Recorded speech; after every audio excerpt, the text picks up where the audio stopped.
So I'd like to talk a little bit today on Behind the Asana with Adi Shakti about Hinduism. And I remember in school with well-intentioned teachers kind of learning about Hinduism as a polytheistic religion, which means that, you know, there are multiple gods in this idea of Hinduism.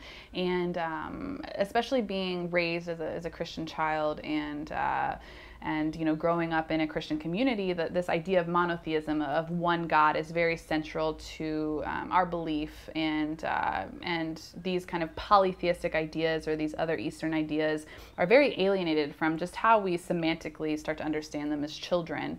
And I just think that the concept of Hinduism being a polytheistic religion is misleading. And so I just wanted to talk a little bit about what that means to me. And so what I will say is that there are many faces of God. I am a face of God. You are a face of God. The lovely Lazarina behind the camera right now is a face of God. And we all have our different manifestations of that energy. So we all have that same light within us, but we manifest our physical bodies, our path, what we represent, the different qualities that we have are different, but we're still manifestations of the same God. And so when we're talking about polytheism, or when we're talking about Hinduism, there are many faces of God. There is Ganesh, the god of overcoming obstacles, and he's this big, beautiful elephant. He represents overcoming obstacles. There's Saraswati, who's this beautiful goddess that is this symbol of wisdom. There's Krishna, who is the god of love, and so he takes on that representation. There's Shiva, who is the god of transformation.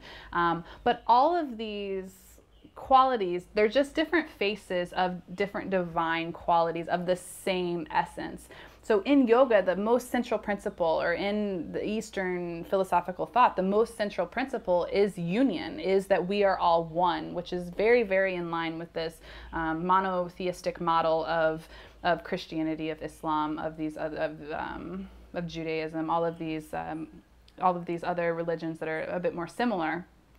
And so I just think it's important that we understand that as a yoga practitioner, you come into my home and there's all of these faces of the different gods, but there is still that same energy. The God that I see in the elephant of Ganesh is that same God that I see in myself, is the same God that I see everywhere. It's just a different face, a different manifestation of that same energy. And that's just something that I was confused with and that I didn't really understand until I started deeper study into these sorts of things. And so I just wanted to share that with you.